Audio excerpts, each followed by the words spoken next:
ओम शांति। आज भगवान ने सुंदर बात कही है कि सच्चे और अच्छे कर्म करो, सुंदर कर्म करो, कुछ भी गलत कर्म न हो, क्योंकि यह समय बहुत बड़ा नाजुक है। ये समय बहुत बड़ा नाजुक है, तो हमें अच्छे कर्म कैसे करने चाहिए, इस समय हम ऐसा क्या करें जिससे हमारा जीवन सुंदर बन जाए। तो उसी से संबंधित जो भी प्रश्न आ रहे हैं वो हम आज लेंगे। तो उसमें से सबसे पहला प्रश्न हम लेंगे दिल्ली की सबसे बड़ी जोन इंचार्ज बहन का। उन्होंने मुझे प्रश्न पूछा है, उनके पास कुछ बुक भी पहुंची हैं, पढ़ी भी हैं। तो उन्होंने पूछा है कि यह मनसा परिवार कौन से कर्म कर रहा है और मनसा परिवार कौन है, मनसा परिवार की ज़रूरत क्या पड़ी, क्या मनसा परिवार ब्रह्मा कुमारी से अलग है। तो बहन, बहुत सुंदर बात है कि आपने बुक को पढ़ा है और बुक को समझा है। तो संक्षिप्त रूप में आपको बस ये कहना चाहूँगा, पहले तो नमन है आप जैसी श्रेष्ठ और अनुभवी आत्माओं को, कि मनसा परिवार की ज़रूरत इसलिए पड़ी है क्योंकि इसमें बताया जाता है कि अगर आप सभी बातों को मान लें, समझ लें अच्छे से, तो 7 स्टार जीवन जी सकते हैं। तो इस यज्ञ में जो एक सुख शांति आनंद का जो बाबा ने यज्ञ रचा है, उस यज्ञ में कई सारी आत्माएं बैठी है। जैसे भक्ति मार्ग में भी यज्ञ होता है ना, पर यज्ञ करने वाले जो पंडित बैठते हैं वो बहुत वैरायटी के होते हैं। तो हम भी उस यज्ञ में ही शामिल हैं बहन, लेकिन इस यज्ञ में हमने कई सारी आत्माओं को देखा। पहली तरह की आत्मा है जो यज्ञ के पास में बैठी हैं, अपनी जगह जमा करके बैठे हैं, वो हवन भी कर रहे हैं, लेकिन वो डेली एक ही तो मंत्र बोल रहे हैं, मुझे कुछ नहीं पता, मुझे कुछ नहीं पता, मुझे कुछ नहीं पता, मुझे कुछ नहीं पता। हाँ, मुझे कुछ नहीं पता। क्योंकि इस मनसा परिवार में वह लोग हैं जो सवाल पूछते हैं। सवाल वो पूछते हैं कि हमें सत्युग आएगा तब ठीक बात है, हमें अभी दुख दर्द हो रहे उससे कैसे मुक्ति मिले। एक खाट पे पड़ा हुआ व्यक्ति दुख शरीर की बीमारियों से तड़प रहा है, उसका सवाल है कि मुझे आज वो विधि ज्ञान की समझ में आए जो हमें समाधान मिले। एक व्यक्ति कह रहा है मुझे करोड़ों का कर्जा है, मुझे आज समाधान चाहिए। सत्युग में ठीक है, सोने के महल होंगे और भगवान ने कहा है कि समाधान अभी मौजूद है। लेकिन इस यज्ञ में जो पहली तरह की आत्मा है, जो सब बैठे हैं यज्ञ के बहुत नजदीक है, जब उनसे हम पूछते हैं तो एक ही मंत्र 24 घंटा चल रहा है, बैठे पास में है कि मुझे कुछ नहीं पता, मुझे कुछ नहीं पता, मुझे कुछ नहीं पता। दूसरी तरह के भी यज्ञ में बैठे हुए व्यक्ति, उनसे जब पूछते हैं बताओ इसका क्या समाधान करें, हम दुखी है, परेशान है, तो दूसरी तरह के यज्ञ में बैठे हुए कहते हैं कि जैसा ये वैसा मैं, जैसा ये वैसा मैं, जैसा ये वैसा मैं। जाए तो जाएगा, पूछे तो पूछे कैसे। फिर तीसरी तरह के हम यज्ञ में बैठे हुए कुछ लोग हैं, वहां पर जाते हैं। हाँ, संसार में भी तो ये हो रहा है ना, यज्ञ कर रहे हैं, बड़े बड़े धर्मचार्य हैं, कुछ बताएंगे नहीं, अपनी डब। तीसरी तरह के जो लोग हैं उनसे पूछते हैं कि आखिर में इसका समाधान क्या है, आज की बात का बताओ, वर्तमान में जो चल रही है। तो तीसरे वाला कहता है कि जो चल रहा है वो चलने दो, जो चल रहा है वो चलने दो, जो चल रहा है वो चलने दो। जो चल रहा है वो चलने दो, जो चल रहा है वो चलने दो। मतलब इतने साल से मुरली सुन रहे, ज्ञान सुन रहे, समझ रहे हैं, लेकिन दुख दूर नहीं हो रहे, तो बस जो चल रहा है चलने दो, जो चल रहा है चलने दो। हाँ, तो ये मनसा परिवार चौथी तरह की आत्मा है, जो पूछता है, जो पूछता है। चाहे संसार में भी कितने भी भक्ति कर ली, दुख दूर नहीं हो रहे, चाहे कोई भी बात हो, लेकिन मनसा परिवार वो है जिसके अंदर एक सवाल उत्पन्न हुआ। वो कहता है ऐसा कब तक चलेगा, ऐसा कब तक चलेगा, ऐसा कब तक चलेगा। हाँ, ऐसा कब तक चलेगा, ऐसा कब तक चलेगा, ऐसा कब तक चलेगा। ये वह ग्रुप है जो पूछता है कि घर में इतनी बीमारियां कब तक चलेगी, मेरा जीवन कब बदलेगा। और उनको जवाब जब नहीं मिलता है ना, तब वो इस मनसा परिवार में है।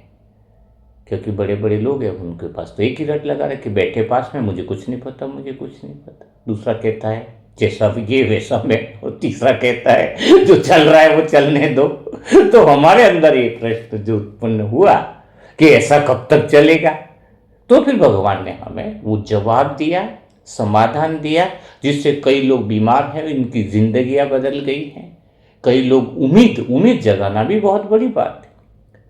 हाँ, तो ये मनसा परिवार यही है जो ये पूछता है। मनसा परिवार कोई एक व्यक्ति का नाम नहीं है। मनसा परिवार में वो सारे लोग हैं, दुनिया के वो सारे लोग हैं, चाहे वो ज्ञान में है चाहे वो ज्ञान में नहीं है, जो ये कहता है, जो पूछता है कि ऐसा कब तक चलेगा, मेरा जीवन कब तक ऐसे परेशानियों में चलेगा, मेरी तकलीफें कब तक चलेगी। और जहां जवाब भगवान से, महावाक्यों से समझा कर दिया जाता है कि नहीं, अब ऐसा नहीं चलेगा, अब ठीक होगा। ये भी नहीं कहेंगे कि मुझे कुछ नहीं पता, ये भी नहीं मिलेगा कि जैसा ये वैसा नहीं, और जो चल रहा है वो चलने दो, ये नहीं, प्रैक्टिकल समाधान चाहिए। तो मनसा परिवार उस आत्माओं का ग्रुप है जो सवाल पूछता है ऐसा कब तक चलेगा। उसमें सभी आत्माएं आ गई।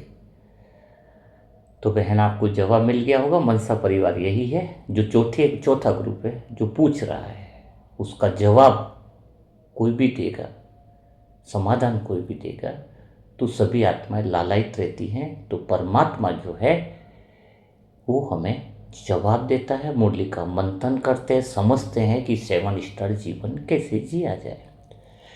दूसरा प्रश्न हम लेते हैं। दूसरा प्रश्न हम लेते हैं कि दूसरा प्रश्न बहुत ऐसे सीमा बहन का है, जो पूछ रहे हैं कि मैं ज़्यादा योग कर रही हूँ, 2 घंटा से पहले 3 घंटा बैठ रही हूँ, 4 घंटा बैठ रही हूँ, कोशिश करती हूँ कि मैं भगवान के योग में लवलीन हो जाऊँ। पिछले साल से भी कोशिश करी, इसके पिछले साल से भी कोशिश करी, और आधा 1 घंटा बैठ पाती हूँ, 5 घंटे नहीं बैठ पाती हूँ, 4 घंटे नहीं बैठ पाती हूँ। और कर्म अच्छे करने के लिए बाबा की याद बहुत ज़्यादा ज़रूरी है।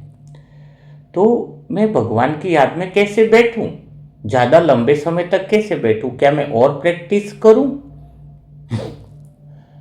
तो सीमा बहन, अच्छा, उन्होंने ये भी लिखा कि भाई जी आपने मुरली में कहा था कि आप तो 8-8 घंटा बैठ जाते हो, कई बार अगर बैठे तो 7 घंटा 8 घंटे एक जगह पर खो जाते हो। तो क्या तरीका है, क्या मैं भी बैठ जाऊंगी, डेली प्रैक्टिस कर रही हूं तो सीमा बहन, सच बताऊं तो आप जितना भी अभ्यास करने की कोशिश करोगे, आपका जितना भी ध्यान योग करने पर है कि मैं 6 घंटा बैठूं, मैं 8 घंटा और ज़्यादा मेहनत करूं, आप नहीं कर पाओगे। आपका ध्यान योग ज़्यादा करने पर नहीं होना चाहिए। बिल्कुल सही बात बोल रहा हूं मैं। देखा गया है कई सारी आत्माएं जो बहुत ज़्यादा कोशिश करती है योग करने की कि आज मैं 3 घंटा बैठी हूँ, अब 6 घंटा बैठूँ, 8 घंटा खो जाऊँ, 4 घंटा खो जाऊँ, 2 घंटा खो जाऊँ, वो कभी योग नहीं कर पाई है। बहुत ध्यान से सुनना सीमा बहन, बहुत रास की बात है ये। योग करना है, उसके पहले की तैयारी पर निर्भर करता है कि आप योग में बैठ पाओगे या नहीं बैठ पाओगे। हाँ, आपने डिसीजन ले लिया, अच्छा तो अब 4 घंटा बैठी हूँ, कल 6 घंटा बैठी हूँ, आपका पूरा ध्यान 4 घंटे से 6 घंटे योग पर है, 3 घंटे से 5 घंटे पर है।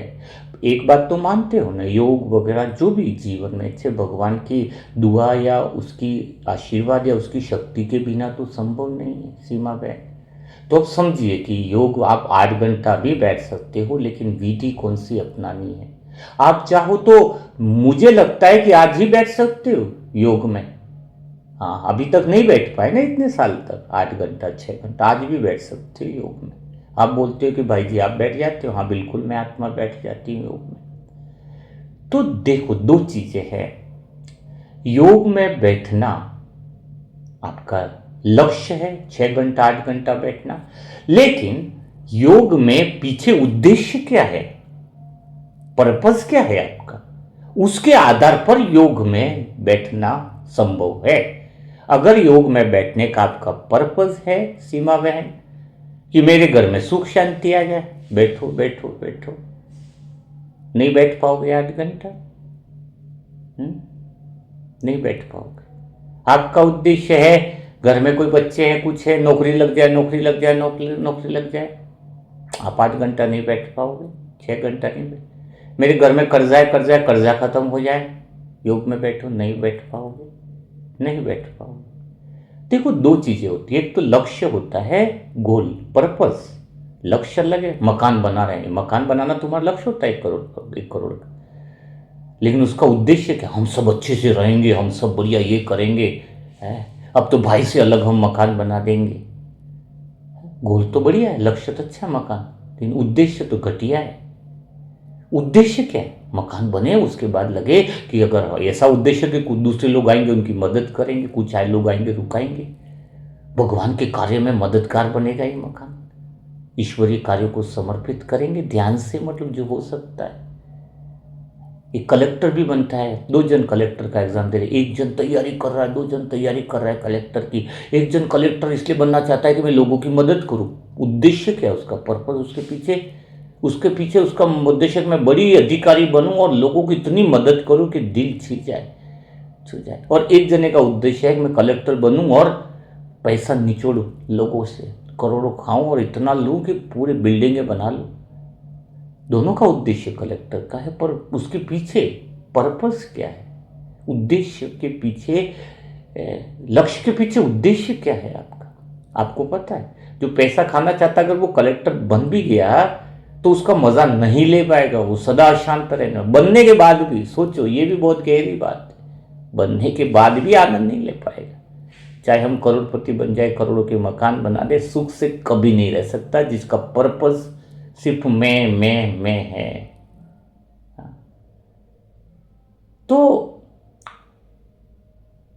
अपन किसी चीज में कामयाब हो जाए, गोल बना ले, लक्ष्य बना ले, ये कर दे, लेकिन उसके पीछे भावना कितनी सुंदर है, उद्देश्य कितना सुंदर है। आप कहते हो कि भाई जी तुम्हारा योग लग जाता है, सच कहूं ईमानदारी से, मेरा योग सच में 8 घंटा में 10 घंटा भी बैठ जाओ, उठता भी नहीं, खो जाता हूँ। कई लोग तो शुरुआत में बोलते थे भांग खा के तो नहीं बैठा है, हाँ वो भांगी है, नशा ही तो है। उद्देश्य है लोगों का कल्याण करना, लोगों की मदद करना, गोल है। योग के पीछे लक्ष्य है कि लोगों, हर एक व्यक्ति, मेरा उद्देश्य मनसा परिवार का हर एक आत्मा 7 स्टार का जीवन जिए, हर एक आत्मा के जीवन से दुख दर्द परेशानियां तकलीफें खत्म हो। मैं आत्मा जब योग में बैठती हूँ तो व्हाट्सएप पे जो भी मैसेज देखता हूँ मैं, कई मैसेज हैं जिनको देख कर ही समझ जाते हैं कि अभी इस बहन को तकलीफ है, थोड़ा सा बुखार भी आया है, या इसके बेटे को तकलीफ है, इसकी पत्नी को तकलीफ है, वो छोटे बच्चे को, जो भी है, बस किसको क्या है, धन की है, किसके जीवन में क्या है, वो सब दिखता है। और वही बातों के उद्देश्य से वो लक्ष्य है, वो पर्पज है योग में बैठने का। फिर पता ही नहीं चलता 6 घंटा कब निकले, क्योंकि इतनी सारी आत्माओं से प्रेम है। एक आत्मा का मन सब परिवार में याद कर लिया, उसके जीवन में खुशियों के दिव्य योजना के अनुसार मंगल हो, ये जब हम सोचते हैं ज़्यादा लोगों के लिए, हाँ, तो फिर क्या हो जाता है, तो योग ज़्यादा लगता है। ऐसा नहीं है घर परिवार के लिए तुम ना सोचो, घर परिवार के लिए योग करोगे तो आधे घंटे में दिव्य अनुभव के अनुसार मंगल हो जाएगा, फिर आधे घंटे के बाद योग कहाँ जाएगा, वो तो आधे घंटे में हो गया उनका मंगल काम। अब क्या करोगे आगे, हाँ आगे क्या करोगे?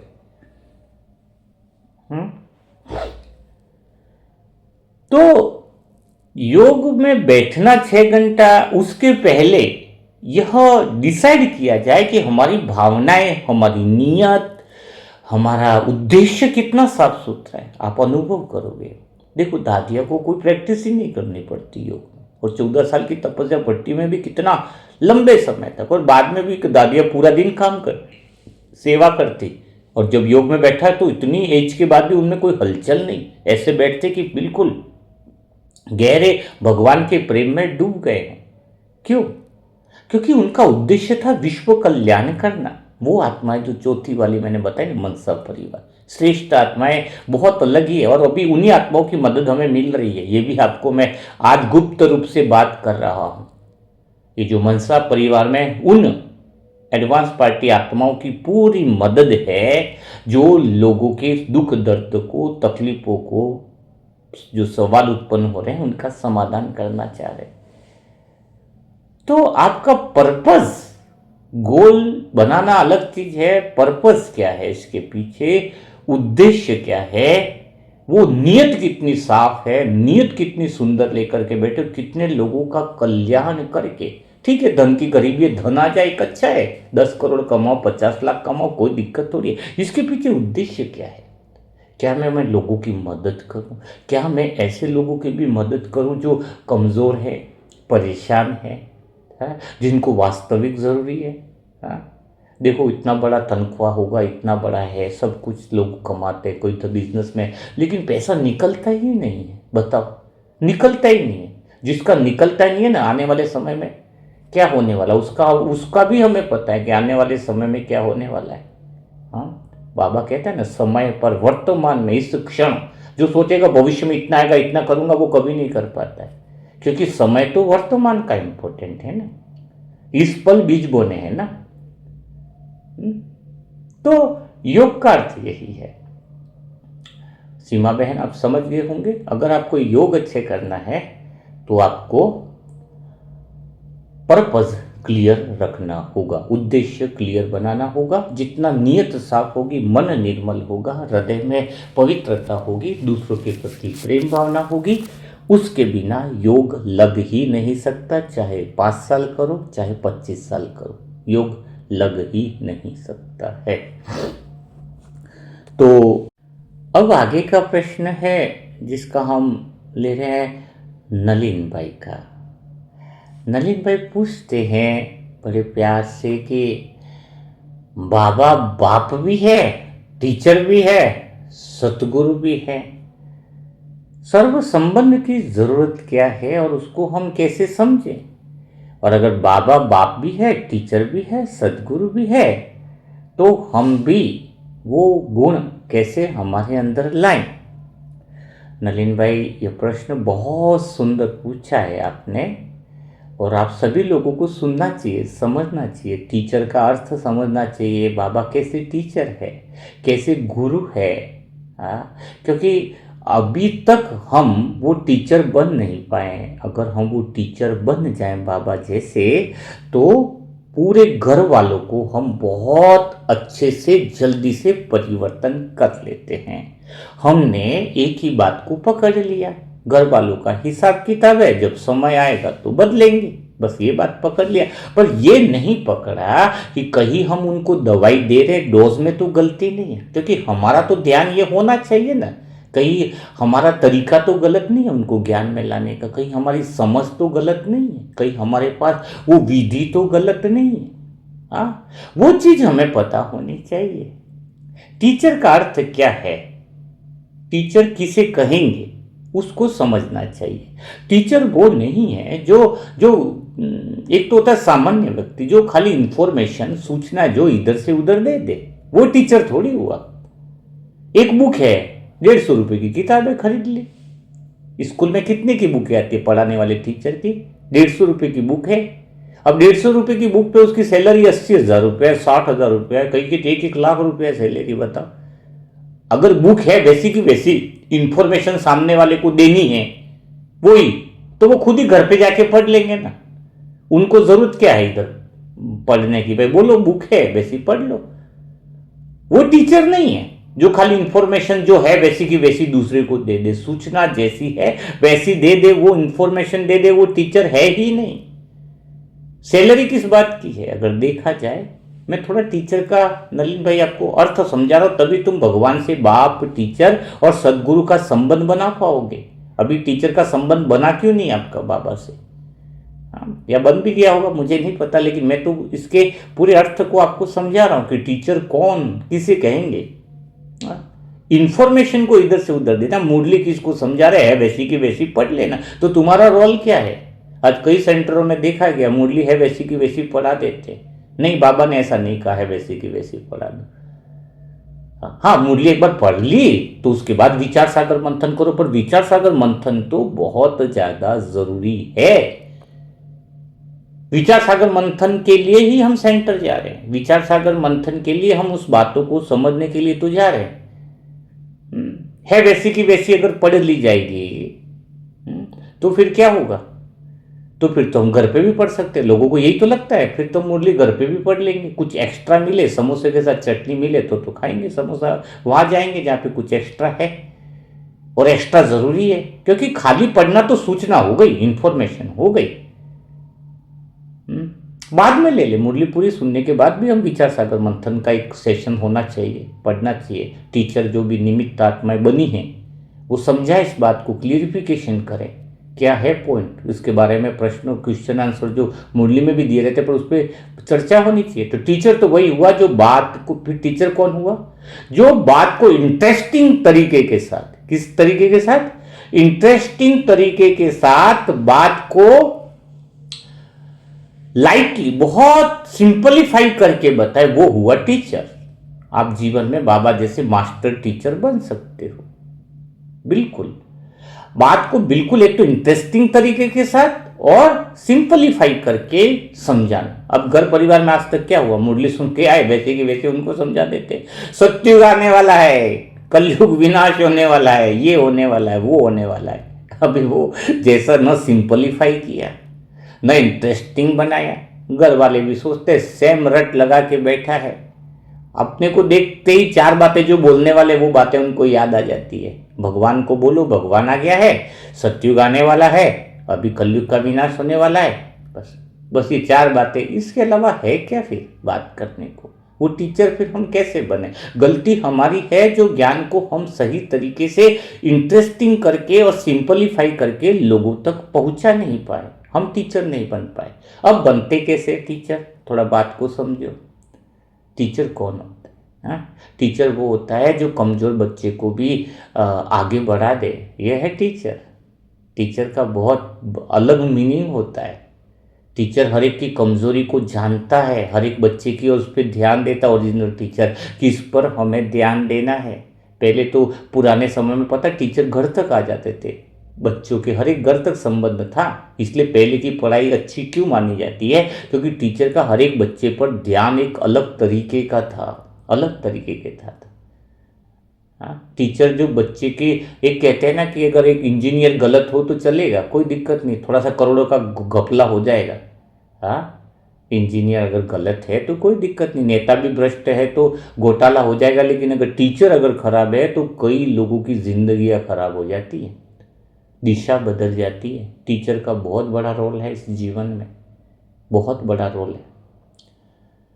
तो टीचर, गुरु का भी आऊंगा बात करने के लिए। तो टीचर का मतलब ये, अब टीचर करता क्या है? बाबा ने बहुत बड़ी टीचर के रूप में पहली बात कही कि मैं 84 जन्मों की कहानी को समझाता हूँ। कहानी, स्टोरी, स्टोरी क्यों बोला? स्टोरी के द्वारा कोई भी चीज हम आसानी से समझ सकते हैं और स्टोरी के द्वारा हम समझा सकते हैं। तो बाबा ने हमें ज्ञान दिया, एक समझ दी कि किसी को भी कोई चीज़ समझाई जाए ज्ञान को हल्के रूप में या आसान तरीके से, तो उसको हमें स्टोरी के माध्यम से समझाना चाहिए। इसलिए आपने देखा होगा कि मैं निमित्त आत्मा बहुत ज़्यादा स्टोरी का उपयोग करती हूँ। क्यों? क्योंकि कहानियों से, ये बाबा की है, हमारी मनमत नहीं है। बाबा खुद अपने नॉलेज को क्या 84 जन्मों की कहानी से समझाता है, क्योंकि कहानी बोलने से वो जो कनेक्शन है वो बैठ जाता है, पिक्चर टू पिक्चर ज्ञान सिंपलीफाई हो जाता है। जब आप अपने घर में भी बच्चों को सुंदर कहानियों के द्वारा एक मजेदार तरीके से, हमारा ज्ञान वही है, उसको प्रेजेंटेशन का तरीका कैसे है, समझाने का तरीका कैसे है, उस पर डिपेंड करता है। तो टीचर मतलब ये नहीं कि इंफॉर्मेशन, सूचना है वैसी की वैसी दूसरे को दे देना, है मुरली वैसी की वैसी दूसरे को दे देना, वो नहीं। तो ये बात यहां तक आपको समझ में आ गई होगी। भगवान भी 84 जन्मों की कहानी बताता है, इसलिए हम कई सारी कहानियों के द्वारा हम समझाते हैं। तो चलो छोटी सी कहानी और ले ही लेते हैं, सत्य घटना। एक बार कुछ बच्चे थे, उनमें से 12 ही लड़के थे, उनमें से कमरे में तो कोई आया नहीं था। तो एक जने की घड़ी चोरी हो गई। हाँ, बैग तो साइड में पड़े थे, खाली पढ़ाई कर रहे थे, डायरी पड़ी थी टेबल पे।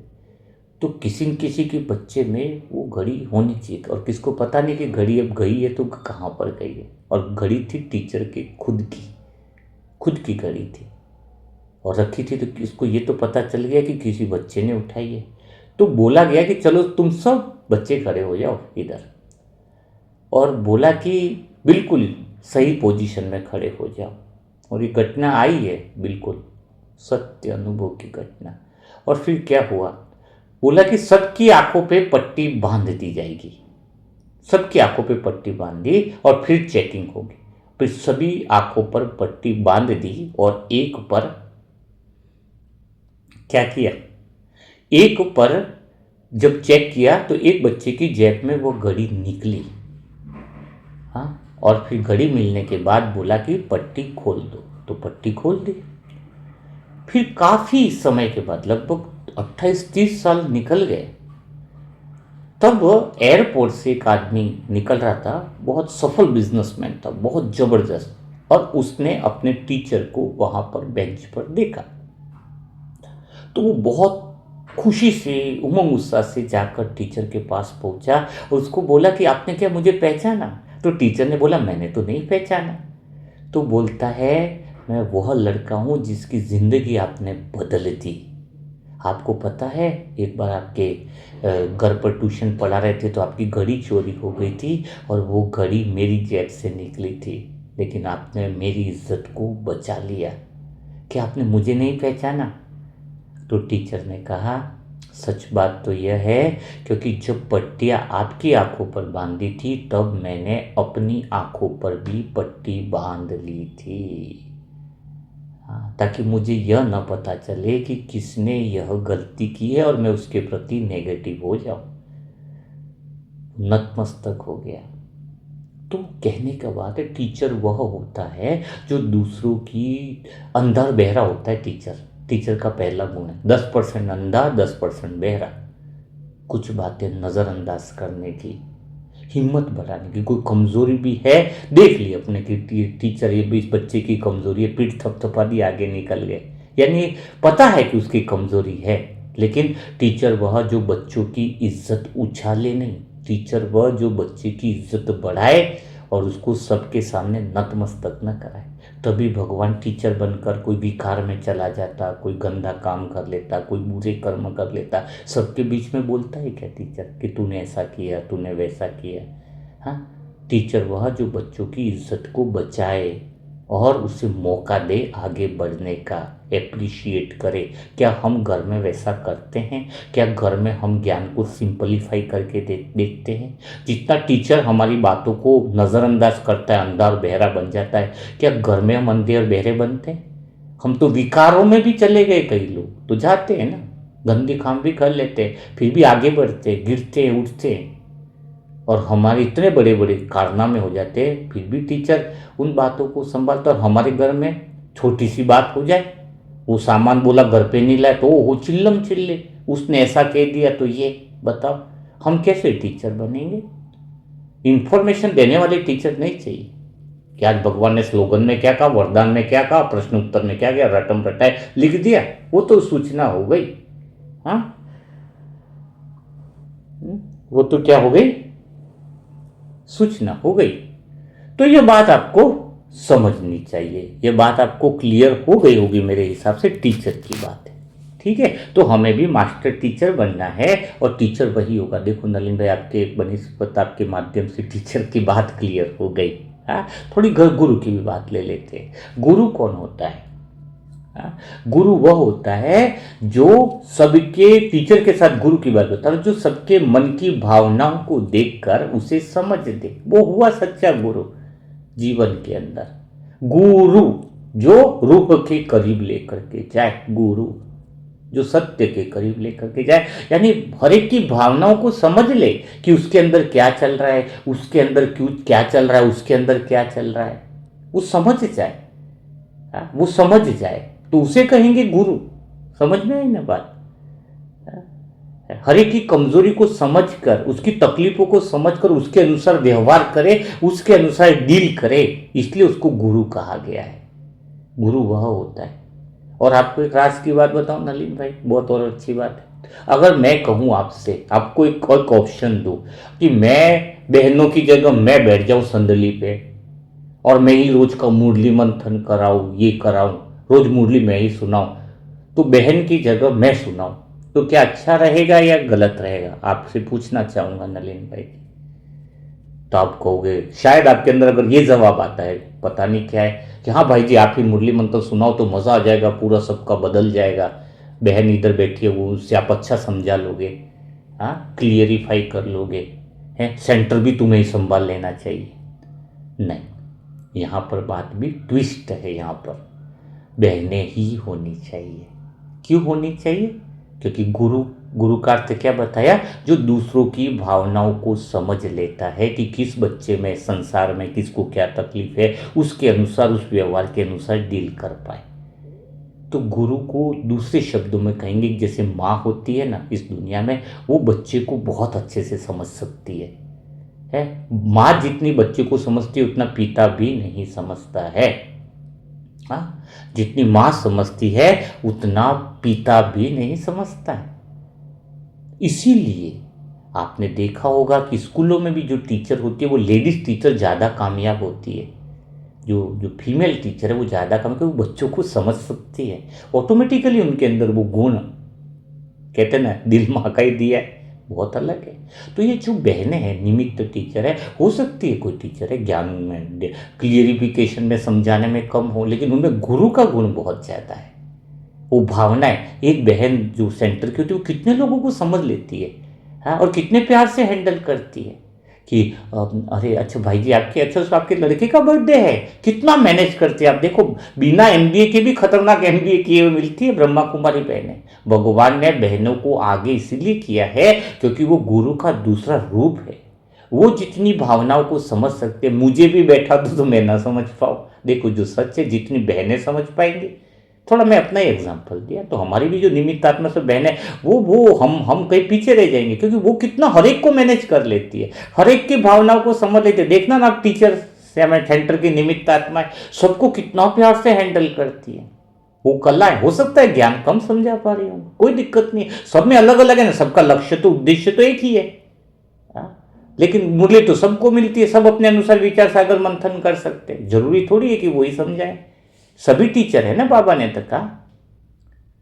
तो गुरु का गुण तो बहनों में ही है, भावनाएं समझना। सभी बच्चे को चेहरे को देखकर समझ जाती है कि आज इसके साथ क्या है, आज उसके साथ क्या है। हाँ, इसलिए निमित्त आत्माएं जो बहनें हैं, चाहे उम्र में कम हो, एज में कम हो या एज में ज़्यादा हो, उनको सच्चे दिल से नमन करना चाहिए। उनको भगवान ने बैठाया है अपनी जगह पर। हाँ ठीक है, तो ये बात प्रश्न हो गई ना, क्लियर हो गया ना। तो हर चीज परफेक्ट है ड्रामा में, देखने का नजरिया रखो। अब एक जो प्रश्न आ रहा है बहुत सुंदर है, रजनीश रजनीश बहन का प्रश्न है कि स्टूडेंट है, एग्जाम की भी तैयारी अभी भी कर रही है, ठीक बात है, लेकिन वो कहती है कि मैं तो ऑलरेडी जिंदगी मेरी मजे में चल रही है। क्या बोल रही है? ऑलरेडी मैं तो खुश हूँ, बड़े मजे में हूँ, आनंद में हूँ, तो मुझे क्या जरूरत है ये सब सुनने की या मेहनत करने की, क्या जरूरत है? अच्छा, मेहनत करने की क्या जरूरत है, बहुत बढ़िया। यानी आप रजनीश बहन खुला तौर पे ये कहना चाहते हो कि अभी आप खुशी हो, आनंद में हो, मजे में हो सकता है आपके घर वाले पैसे वाले होंगे या फिर मुझे नहीं पता क्या, लेकिन आपने एक ही बात कही कि मैं मजे में हूं। पता है मजाक कौन ले सकता है? ये बात आप सुन लो आप रजनीश बहन, मजाक कौन ले सकता है? मजा भी वह ले सकता है जिसने मेहनत की हो, जो कामयाब हो, जो सक्सेस हो, वो ही मजा ले सकता है। आप गलत फहमी में हो कि मैं मजे ले रही हूं। मजा कौन ले सकता है? जो लाइफ में कामयाब हो, जो लाइफ में हर तरीके से सफल हो, वो ही मजा ले सकता है। बताओ, एक एक व्यक्ति है, उसको भाई ऑफिस से बोले 2 दिन की छुट्टी मिल गई, भाई छुट्टी है भाई, चलो बैठ जाओ घर पर, मजा लेगा। 2 दिन की छुट्टी है, वो क्या सोच रहा है, मैं मजा लूंगा, चलो ठीक है मजा ले लो, 2 दिन की छुट्टी है, पता चला जेब में इतना पैसा ही नहीं, टेम्पो वाले के पास पूछे जाए पैसा तो दो, वहाँ जाना, अच्छा पैसा दो, अच्छा वहाँ मूवी देखने जानी, अच्छा वहाँ जाना है, पैसा तो है नहीं, चलो 2 दिन की उसको छुट्टी मिल गई, क्या करेगा, मज़ा क्या लेगा? हाँ, क्या मज़ा ले पाएगा? कामयाब इंसान ही तो मज़ा ले पाता है ना, जो सफलता है वो मज़ा ले पाता है। सफल ही नहीं हो तो मज़ा क्या लोगे बताओ? एक घर में एक लड़का है, ओढ़ के सोया हुआ है बढ़िया से, वो सोच रहा मैं मज़े ले लूँ। मम्मी पापा है, अरे उठना जाना, चक्की पे आटा पिसवा के ला, पड़ा रहता है, थोड़ी देर सोया, अरे ये काम करके लेके आ। बताओ क्या वो मज़ा है कि सजा है? मज़ा है कि सजा है बताओ? जो मेहनत नहीं करता है वो कामयाब नहीं होता है, और कामयाब नहीं होता, मेहनत नहीं करता, कामयाब नहीं होता है, वो मज़ा ज़िंदगी का कभी ले ही नहीं सकता है, कभी नहीं ले सकता है। और जो जो कमा रहा है, जिसने 2 लाख भी कमा, मैं खाली कमाई का ले रहा हूँ, अभी फिर दूसरी बात पे आऊँगा, कामयाबी का अर्थ है क्या? जो 2 लाख कमा रहा है, एक दिन सोया भी होगा तो पापा आएंगे उठाने के लिए कि चलो ये काम कर ले, मम्मी रोक देगी, अरे मत उठा इसको, अभी काम करके आया। एक ही दिन तो आराम मिलता है बच्चे को, क्यों इसको डिस्टर्ब कर रहे? क्योंकि वो कामयाब है। तो 2 तरह के लोग हैं इस दुनिया में, एक तो मेहनत करते हैं, एक मजदूरी करते हैं। एक मेहनत करते, एक मजदूरी करते हैं। योग में बैठा है, शाम को 5 से 8 बजे का योग है, सभी लोग बैठे हैं। अचानक दीदी ने बोला कि थोड़ा सा वहाँ पे ये सेवा करनी है, वो करनी है, तो वो योग से भागने के लिए तुरंत भागेंगे कि चलो वो कर लो, अच्छा योग से बच जाए। मेहनत को छोड़ के मजदूरी करेंगे। मेहनत तो करनी है, अभी क्या तुम लोग मेहनत नहीं कर रहे हो? पर मेहनत नहीं है, वो मजदूरी है, लक्ष्य के बिना। जो मैं जिस जगह मेहनत करनी चाहिए उस पर नहीं है, पूरा दिन घिसते पिसते रहते हो। उस कामों में मेहनत से बचने के लिए, योग से बचने के लिए, मुरली से बचने के लिए, 7 स्टार की जिंदगी जीने से बचने के लिए। स्कूल में भी छुट्टी मिलता है, स्कूल जाने से बचने के लिए हम कई बार बहाने बनाते तो फिर दूसरे काम करते, ये कर लो, खेत पे जाओ, दूसरा काम करो। हम स्कूल से बच गए, तो भी मेहनत तो करनी ही पड़ी, पर वो मेहनत नहीं है, वो मजदूरी है। बताओ, इसलिए भगवान कहता है जो अभी मेहनत कर लेता है, योग कर लेता है समय पर, देखो जो समय पर काम करेगा वो मेहनत, नहीं तो फिर मजदूरी। कई लोग हैं, अभी देखो ना, कई लोग घरों में पड़े हुए हैं, उनकी कोई इज्जत है क्या? वो मजदूरी कर रहे हैं, घर के काम करते रहते हैं, जो जीवन का लक्ष्य नहीं बनाया। घर के काम करने की बात मैं गलत नहीं बता रहा हूँ, यंग एज के भी कई सारे लोग बता रहा हूँ, उनकी कोई वैल्यू नहीं, वो दिन भर मजदूरी करते हैं, क्योंकि वो मेहनत से बच गए। मेहनत कौन सी थी? जो सही काम में सही जगह पर शक्ति लगानी थी। मेहनत तो अभी भी कर रहे हैं वो घरों के कामों में। दूसरी जगह भी काम कर रहे हैं, पर इज्जत नहीं है कुछ भी। कामयाबी नहीं है तो इज्जत कहाँ से होंगे? सक्सेस के लिए मेहनत होनी चाहिए, जी जान से हम ऐसा योग करें। 7 स्टार के लिए हम अपने कर्मों पर ध्यान दें, हम अपने चीजों को बदलें। अपने बुरे कर्मों को समय से पहले अगर तुमने नहीं बदला तो क्या होने वाला है पता है? बाबा ने आज कहा समय पर कर्मों पर अटेंशन दो। आज अगर मैंने बुरे कर्म, अपने कर्म नहीं बदले तो बाद में क्या होगा? मैं कामयाब तो होऊंगा नहीं। फिर मजदूरी का अर्थ क्या है? मजदूरी का अर्थ लिख दो, मजे से दूरी। भुगतते रहो बुरे कर्मों के बुरे फल। जो आज बदलना नहीं चाहते, आज बदलने में मेहनत नहीं करना चाहते, आज अटेंशन नहीं रखना चाहते कि मेरा कर्म कौन सा अच्छा है। आज इतनी धारणाएं आपको मिलती है, इतने अच्छे अच्छे पॉइंट मिलते हैं कि हमें ये करना चाहिए, फिर भी नहीं करेंगे तो क्या होगा? फिर भी नहीं करेंगे तो क्या होगा? आप सोचोगे मेहनत से बच जाओ, चलो मेहनत का टेम्पो आ रहा है आगे से, सोचो इस मेहनत के टेम्पो से मैं बच जाता हूँ, साइड में हो जाता हूँ। साइड में पता चला बड़ा ट्रक आया, वो तुम्हें कुचल के चला गया। मजदूरी का ट्रक आ रहा है, मेहनत के टेम्पो से बच जाओ, मजदूरी का ट्रक तैयार है पीछे तुम्हें कुचलने के लिए। आज अगर तुम्हारे कर्मों पर तुमने अटेंशन नहीं दिया, कामयाबी माने ये है ना, हम सुख शांति आनंद और प्रेम का जीवन जीने का भगवान अवसर दे रहा है, अभी इसी समय दे रहा है कि हम वो कामयाबी का जीवन जिए, मेहनत कर ले। अच्छा मेहनत तो करनी है बाद में भी, क्योंकि बाद में भी कर्म तो बदलना है, छोड़ना तो है ही। तुम्हारा स्वभाव अगर अभी प्यार से नहीं बदल रहा है तो बाद में भी बदलना तो पड़ेगा, लेकिन समय के बाद, समय पर किया हुआ काम मेहनत कहलाता है, और समय निकल जाने के बाद भी काम तो वह करना है, लेकिन वह हो गया मजदूरी। बताओ, फिर तुम्हें बदलना तो है ही, डंडे पड़ के बदलेंगे। जब तुम्हारे बीमारियां लगेंगी शरीर में, फिर बोलेंगे कि अब तो तुझे अच्छे कर्म करना ही है, तो वो क्या सोचेगा? बीमार व्यक्ति क्या करता है बताओ? कोई थोड़ी बीमारी की रिपोर्ट आ गई तो उसके मन में पहला ख्याल क्या आता है बताओ? अरे अभी तो ये हो गया मेरे शरीर में बाबा, अभी कहीं और बढ़ न जाए, अभी तो मुझे अच्छे कर्म करने चाहिए। क्या करेगा? और फिर वो मेहनत नहीं है, वो मजदूरी है, मजे से दूर वाले हो जाएंगे उसके कर्म। करेगा तो सही, अच्छे कर्म तो करना, उसके अलावा तो उसके पास रास्ता कुछ है ही नहीं अच्छे कर्म करने के अलावा। तो रास्ता बचेगा ही नहीं आने वाले समय में, तो भी बच ही नहीं रहा अभी भी, तो तब तो उसको अच्छे कर्म कर देंगे। तो लेकिन वो मजदूरी होगी ना, मजे से दूरी। सही समय पर कर लिया तो जन्म जन्मांतर के लिए, 84 जन्मों के लिए मजे में रहोगे जिंदगी में। वरना इस संगम युग में समय को नहीं पहचाना, समय पर अगर तुमने अपना काम नहीं किया, समय पर अगर हमने इस समय मेहनत नहीं करी, इस समय हमने कामयाबी नहीं हासिल करी, सुख शांति आनंद समृद्ध 7 स्टार का जीवन पुण्य कर्मों का बीज नहीं बोया, तो हम मजदूरी में चले जाएंगे। और मेहनत तो अच्छा, अभी मेहनत से बच रहे हैं ना, कई लोग टास्क लिखने से बचते हैं, कई लोग ये बनाने से बचते हैं, कई लोग वो चीजें बनाने से बचते हैं। बच ही तो रहे हैं। तो दूसरे कामों में लग जाते हैं, जो काम के नहीं है, उनसे कुछ नहीं मिलने वाला, उससे इज्जत भी नहीं मिलनी, ना रेपुटेशन मिलनी। बस खाली हम मेहनत तो कर रहे हैं, पर मेहनत से बचने के तरीके जितने ढूंढते हो आप, उतने श्रेष्ठ कर्म करने के तरीके ढूंढे जाए तो समझ में आएगा।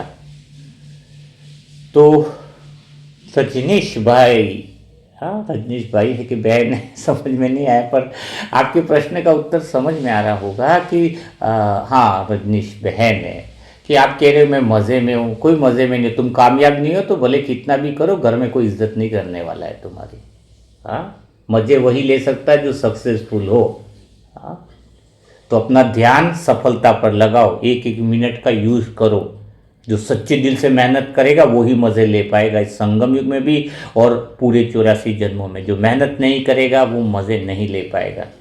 कामयाबी मना क्या है? अभी मुझे कोई बोलेगा 3 दिन तक कश्मीर घूमने जाओ, और एक दूसरा व्यक्ति वो भी 3 दिन कश्मीर घूमने गया, भले वो पैसे वाला है। अब 3 दिन कश्मीर में गया और पहले दिन ही होटल वाले से कुछ कहा सुनी हो गई, मैनेजर से। वो 3 दिन के कश्मीर में रहने के मजे नहीं ले पाएगा, लाखों रुपया खर्चा उसका वेस्ट हो जाएगा। और अगर मैं गया 3 दिन तक कश्मीर घूमने, तो मुझे कोई मैनेजर कुछ भी बोलेगा, मेरा मन तो अपसेट होगा ही नहीं, मैं तो खुश रहूंगा। मुझे खुश रहने की कला है, क्योंकि मैंने मेहनत करी है उस मन को स्थिर रखने की, तो मैं तो उसका मजा लूंगा। वो तो 3000 के रूम में रुकेगा होटल में, लेकिन उसके विचार कहाँ रहेंगे? दूसरी जगह रहेंगे, या तो पास्ट में रहेंगे या फ्यूचर में रहेंगे। वो रूम का भी 3000 रुपये किराए का भी किराया वसूल नहीं कर पाएगा। और मैं अगर बैठ गया 3000 के होटल वाले रूम में, तो एक एक सेकंड का वसूल करूंगा मैं। क्यों? क्योंकि मैं वर्तमान में रहूंगा। मैं वर्तमान में रहूंगा ना, मैं तो न तो पास्ट में जाने वाला न फ्यूचर में। वो 3000 का किराया जो होगा उस रूम का, उसके भी पूरे मजे, यानी कहने का तो वर्तमान क्षण का मैं आनंद लूंगा। और जो लाखों रुपया लेकर के दुबई भी घूमने जाते हैं, अमेरिका घूमने जाते हैं, वो खाली घूमने अमेरिका जाते हैं। उनका मन तो मामी ने क्या कहा, मासी ने क्या कहा, उसने क्या कहा, वो ही गाथा चल रही है। वो शरीर से मुर्दा वहां पर पड़े होटल के रूम में 5000 वाले, मन तो उनका वही है। बताओ, तो मजे कौन लेगा? मजे तो जो कामयाब है वही लेता है हर चीज के मजे।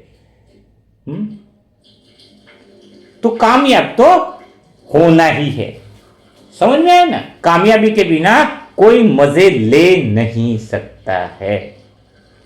तो अभी ये समय है कि अच्छे से अच्छे ध्यान दो, जो भी बातें आपको सिखाई जा रही हैं उसको प्रैक्टिकल अप्लाई करने में मेहनत करो, और वही सफल होकर के दिखाओ। सफलता के बिना कोई इज्जत नहीं है, ये बात तो आप डायरी में नोट कर लेना।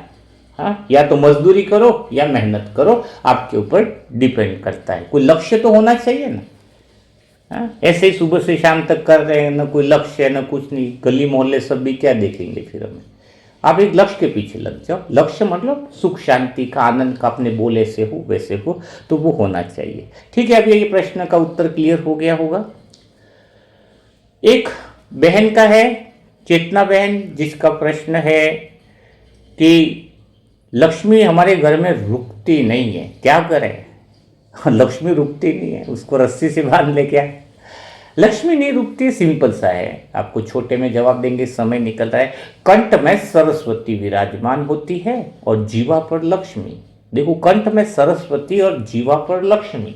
अगर कंठ, पहले कहते हैं ना किसी भी घर में चरित्र पहले जाता है फिर लक्ष्मी जाती है। देखना कि कोई करोड़पति तो पैसा ऐसे नहीं जाता, या तो उसका बेटा खराब आदतों में लग जाता है, या उसके घर में कुछ न कुछ ऐसे खराब लक्षणों में चले, क्योंकि किसी पुण्य कर्म की वजह से लक्ष्मी तो आ जाती है, लेकिन चरित्र पहले जाता है उस घर से, है ना। बच्चे जुए में लग जाएंगे या ऐसा कुछ न कुछ हो जाएगा, बैड एक्टिविटीज के बाद धन जाता है। यानी पहले क्या गया? चरित्र गया, फिर लक्ष्मी गई।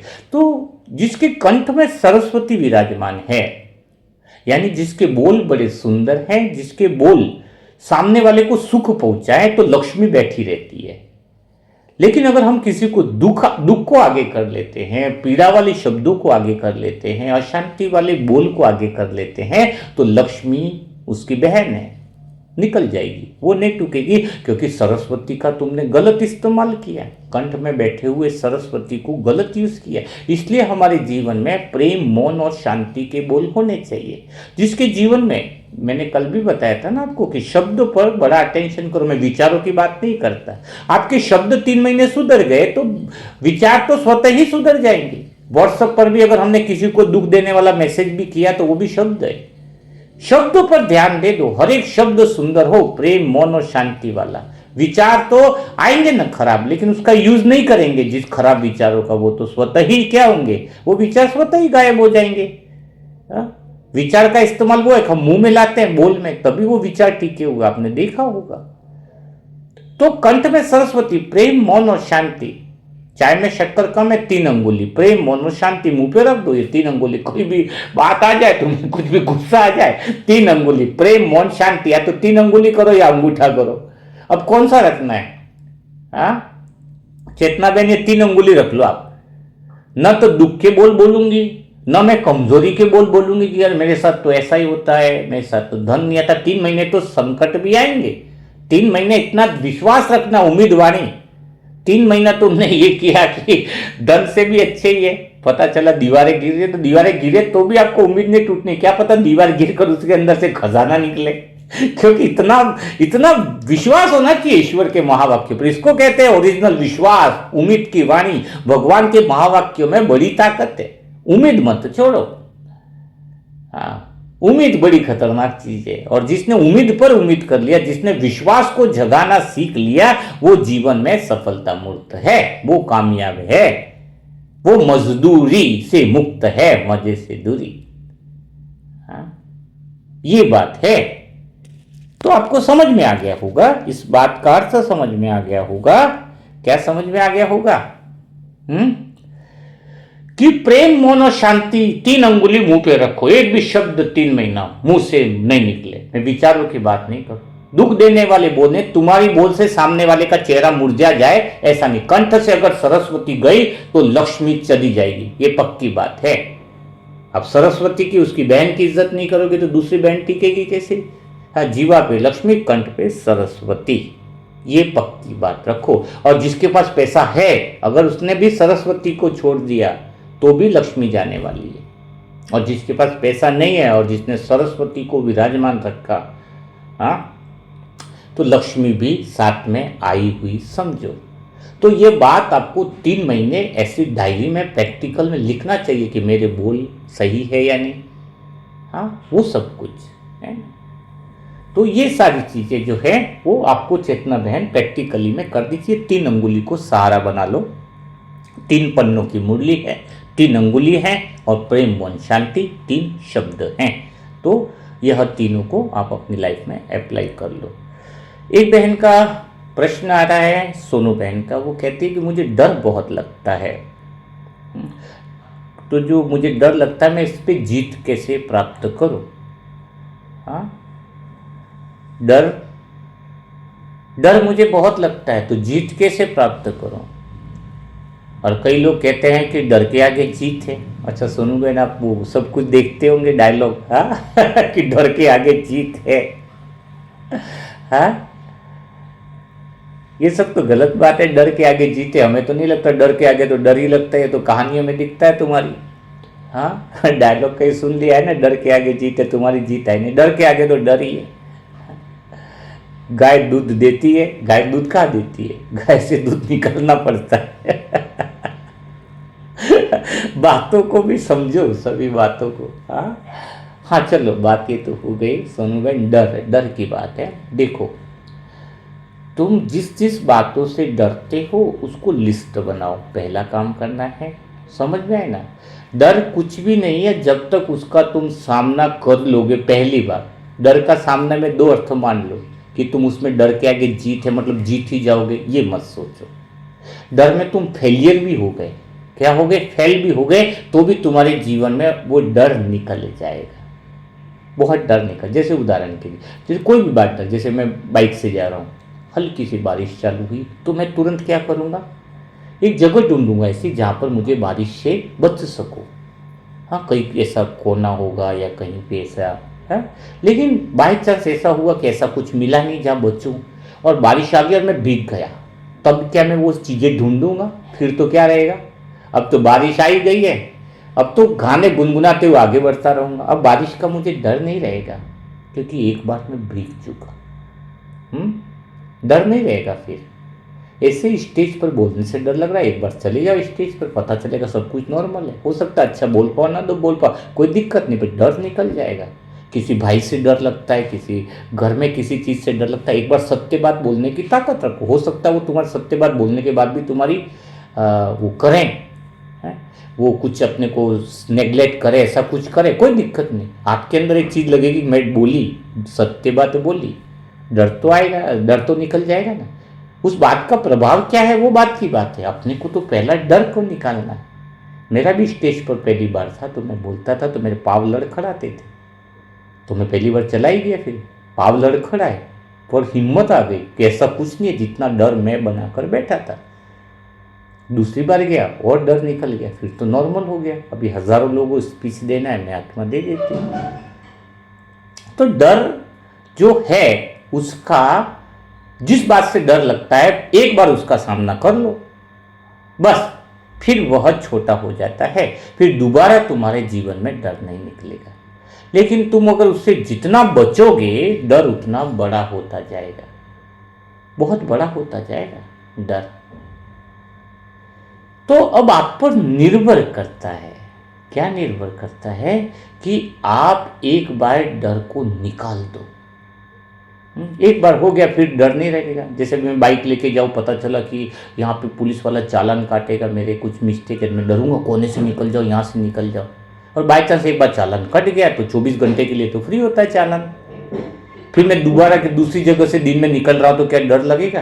क्योंकि चालान तो एक ही बार कटेगा, तो कट गया एक बार, तो अब काहे को डर। वैसे ही जिस बात से तुम्हें डर लग रहा है, जिन चीज़ों से डर लग रहा है, उसको एक बार हिम्मत से सामना करो तो फिर बहुत चीज़ तुम्हें लगेगी ये तो बहुत आसान है, इसमें तो कुछ है ही नहीं। हाँ, इसमें तो कुछ है ही नहीं। इसीलिए तो सबसे बड़ी चीज़ यहाँ पर भगवान का मूल्य मंत्र सुनो। देखो, दुनिया में तुम मोटिवेशनल स्पीकरों की बात सुनोगे वो कुछ दिन तक रहेगा, पर दुनिया में सबसे बड़ा मोटिवेशनल किसका है पता है? सबसे बड़ा मोटिवेशनल स्पीकर किसको कहेंगे, वो किसका है? कृष्ण ने अर्जुन को मोटिवेट किया जो लड़ाई करने को तैयार नहीं था। सबसे बड़ा मोटिवेशनल स्पीकर कृष्ण हुआ कि नहीं हुआ, जिसने अर्जुन को तैयार कर दिया लड़ने के लिए और सबको निपटा दिया। निपटा दिया, लेकिन उद्देश्य है, पांडव का भी उद्देश्य था सामने वाले को मारना, और कौरवों का भी था कि पांडवों को मारना, लेकिन पांडव का उद्देश्य था धर्म का स्थापना करना, पर्पस उसका क्लियर था। कौरवों का पर्पस था सारी दुनिया में अधर्म फैला देना। हमारे सामने कई सारे लोग हैं जो 1 लाख कमाना चाह रहे, उसका उद्देश्य है कि और ऐशो आराम की चीज़ें ली जाए। हमारे पास 5,000 रुपया है तो हमारा पर्पज़ है कि वो किसी बुक प्रकाशन में लगे, अच्छे कामों में लगे, सबकी मदद हो, किसी गरीब तक पहुँचे। तो पैसा तो उसके पास भी आ रहा है, पैसा अगर हमारे पास भी, पर्पज़ किसका क्लियर है। हम दुनिया वालों से बहुत अच्छे हैं क्योंकि हमारा पर्पज़ बहुत अच्छा है। तो तुम भी डर जिस बात का आ रहा है उसका सामना करना सीखो, उससे भागो मत। चाहे रिलेशन का डर है, चाहे जॉब में एग्ज़ाम में निकलूँ ना निकलूँ, वो बात की बात है। एग्ज़ाम में बैठने के लिए तो चले जाओ। डर, तो किस बात का डर है वो तो आपने लिखा नहीं है, लेकिन जिस तरीके का भी डर हो वो बातें आपको सिखा दी गई हैं। तो आज का जो मुरली मंथन है, कर्म, और श्रेष्ठ कर्म मेहनत से होंगे, मजदूरी वाले नहीं कर पाएंगे। अभी मेहनत कर लो, हर कर्म पर अटेंशन करने की, हर चीज़ में पुण्य कर्म है या नहीं है। तो ये सारी बातें और पर्पस, उद्देश्य, योग ज़्यादा करने से सत्कर्म बनेंगे। और योग तब सही बनेगा जब तुम्हारा उद्देश्य विश्व शांति का हो या फिर लोगों की मदद का हो। इंटेंशन, नियत जितनी अच्छी होगी, मन उतना ही निर्मल होगा, और मन जितना निर्मल होगा उतना ही योग बहुत सुंदर लगेगा।